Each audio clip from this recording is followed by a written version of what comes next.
Vamos falar sobre um assunto importante aqui.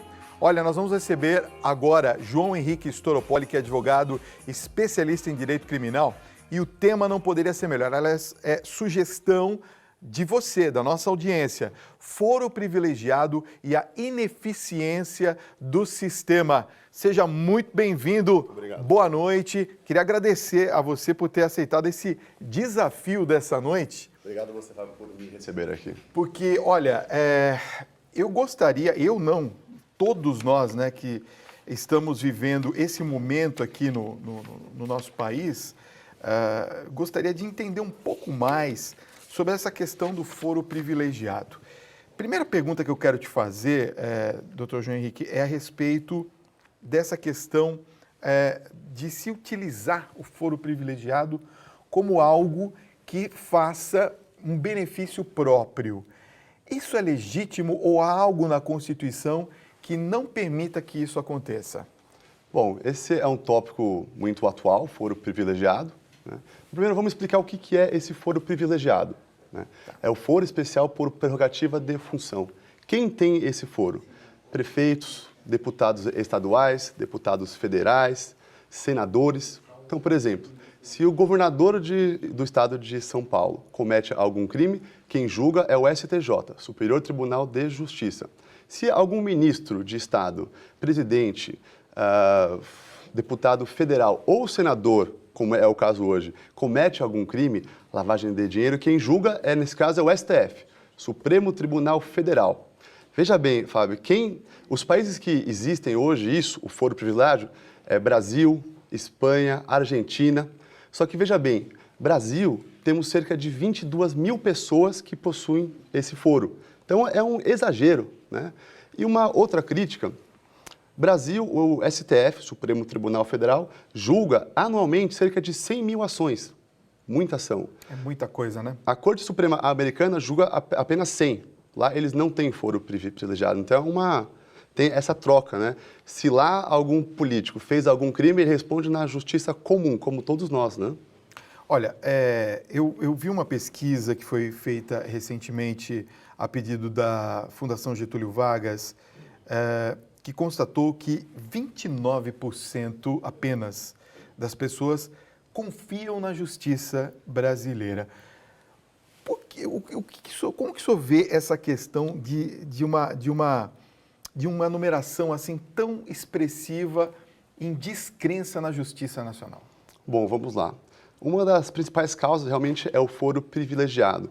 Uma outra pesquisa feita pela Folha viu que 1/3 dessas ações contra deputados e senadores, 1/3, ela prescreveu pelo STF, ou seja, estavam no STF e ela prescreveu. Então, eles ficam impunes. Quando prescreve, encerra essa ação penal contra esse deputado ou contra o senador, encerra. Fica extinta a punibilidade. Então, de 100% de ações contra deputados e senadores, só 3% eles foram condenados. Ou seja, você vê que é muito baixa. Então, assim, a justiça, ela funciona bem, só que o que as pessoas veem são casos grandes, casos midiáticos. E nesses casos midiáticos, como, por exemplo, o caso do Paulo Maluf, em 2007, foi acusado por lavagem de dinheiro na França e veio para cá. O que aconteceu? Prescreveu. Ou seja, em 2007, até hoje, não julgou e prescreveu. Então, as pessoas veem isso e acham que o sistema como um todo é impune, mas, na verdade, ele funciona. Só que existe aqui no Brasil o foro privilegiado, que realmente é uma tática de se usar o foro para poder conseguir essa impunidade. A gente pode acreditar de que os políticos, de uma maneira geral, eles têm essa consciência de que não há mais esse argumento de se utilizar o foro privilegiado para se ter um benefício próprio? Porque me parece que o que mais chama a atenção do povo brasileiro é a sensação de impunidade. Uhum. Por que eu tenho que pagar, né, na justiça por algo que eu cometi e aqueles que cometeram algo e têm o foro privilegiado não pagam por aquilo? Não fica um pouco essa questão truncada? Sem dúvida. Então, essa questão, ela foi levada à Câmara dos Deputados, né? Eles criaram um projeto de lei para extinguir o foro privilegiado. Tá. Só que ele está em trâmite ainda, Na minha opinião, eu não sei se vai passar, né? Mas em termos são 3. Tem 3 projetos de lei que correm lá hoje, mas é difícil, assim, tem que ter muita vontade política para que eles extinguam. Quem votam são eles mesmos. Sem dúvida. Esse que é o problema. Sem dúvida, sem dúvida. A gente fica numa situação rendidos, porque, veja, a perda do foro privilegiado se dá em que situação para a gente entender? Bom, primeiro, quando a pessoa ela perde esse mandato que ela tem. Tá. Pegar exemplo o ex-deputado Eduardo Cunha. Tá. O Eduardo Cunha, o que aconteceu? Ele perdeu esse mandato dele pela Câmara dos Deputados, ele foi cassado. Ele perdeu. O que ele perdeu? Perdeu foro privilegiado, carros, perdeu segurança, perdeu um salário que ele tinha de R$30 mil. Então ele perdeu tudo isso e agora ele foi preso e está sendo julgado por quem? Pelo Sérgio Moro, na primeira instância. Então esse é um exemplo típico dessa perda do foro privilegiado e voltou para a primeira instância. Porque, que nem eu falei antes, o STF ele é um tribunal para causas contra a Constituição. Então, ele não é bom para causas da primeira instância. Ele vai ver fatos, vai analisar provas. Então, essa parte é melhor para um juiz de uma primeira instância, que ele tem mais tempo. O STF não. Então, nesse momento, o STF ele perde, né? Ele deixa prescrever muito. Então, seria bom se fosse passada essa lei para remover o foro privilegiado. Olha, doutor João Henrique, eu estou recebendo aqui milhares de perguntas. Eu quero agradecer a enorme audiência de vocês em todo o Brasil.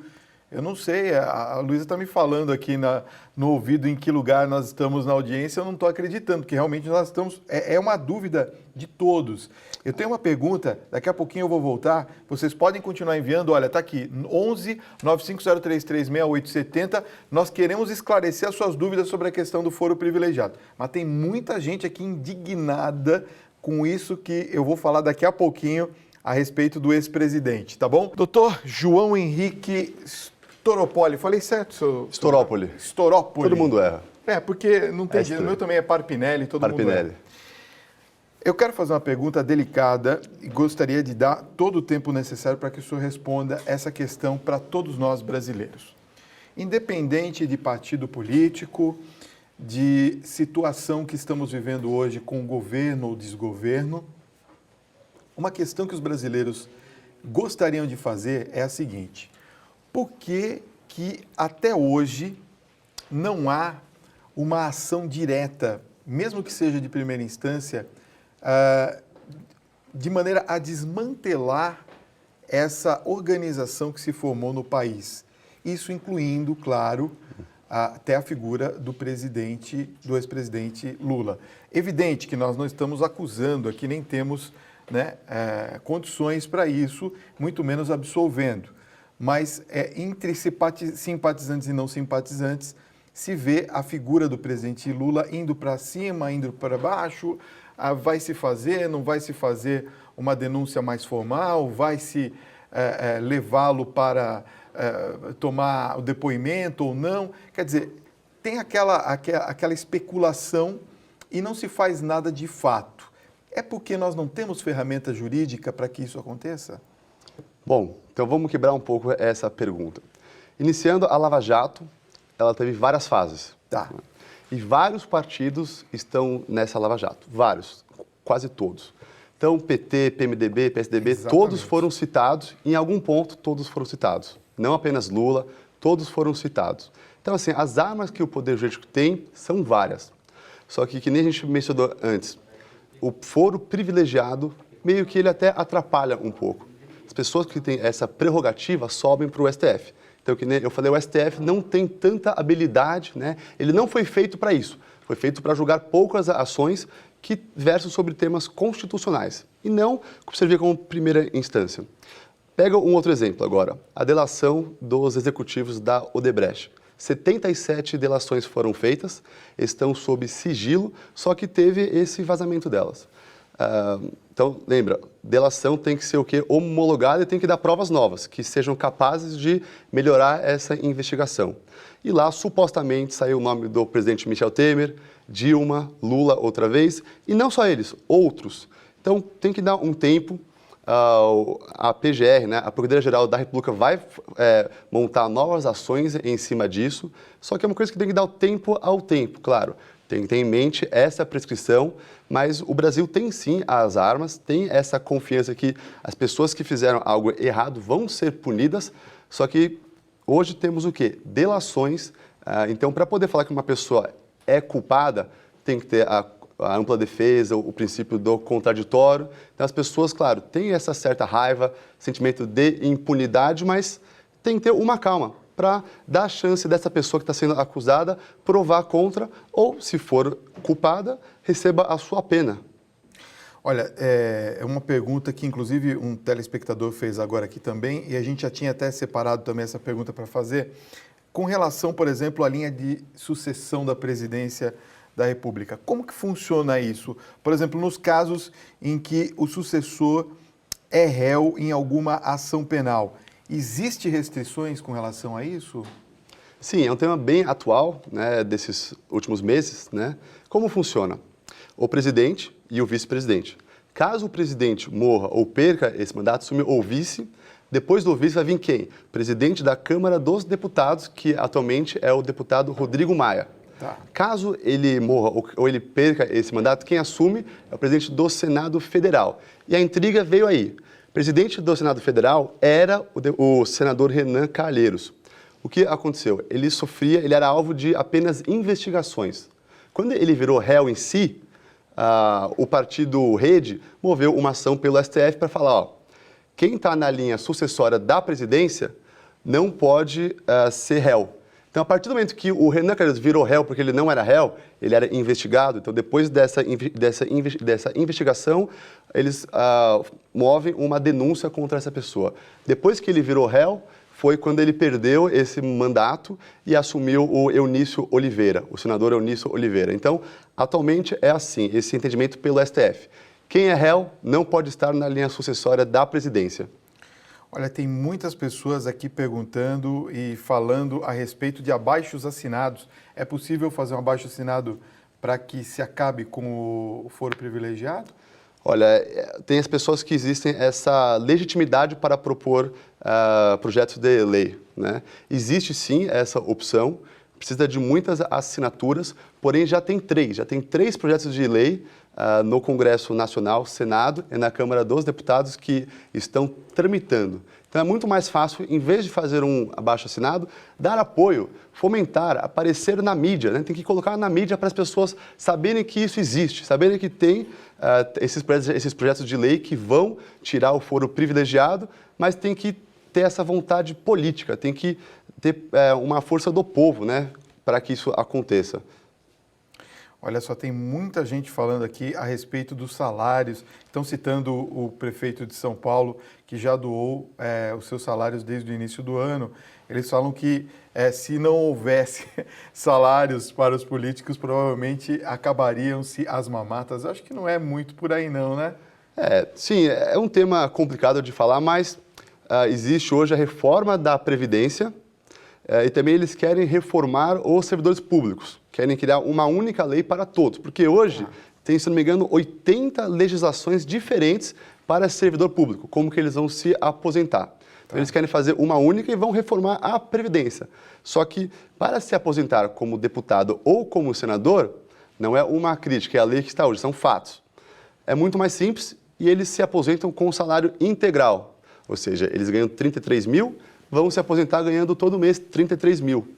Também existe essa aposentadoria parcial, né? Ele não tem que ficar todo esse tempo para poder adquirir essa aposentadoria integral. Mas sim, digamos de um modo que eles se beneficiam muito mais, só que não podemos linkar esse fato com alguma outra coisa. Isso é a lei, eles têm esse direito desse salário que já está previsto anteriormente.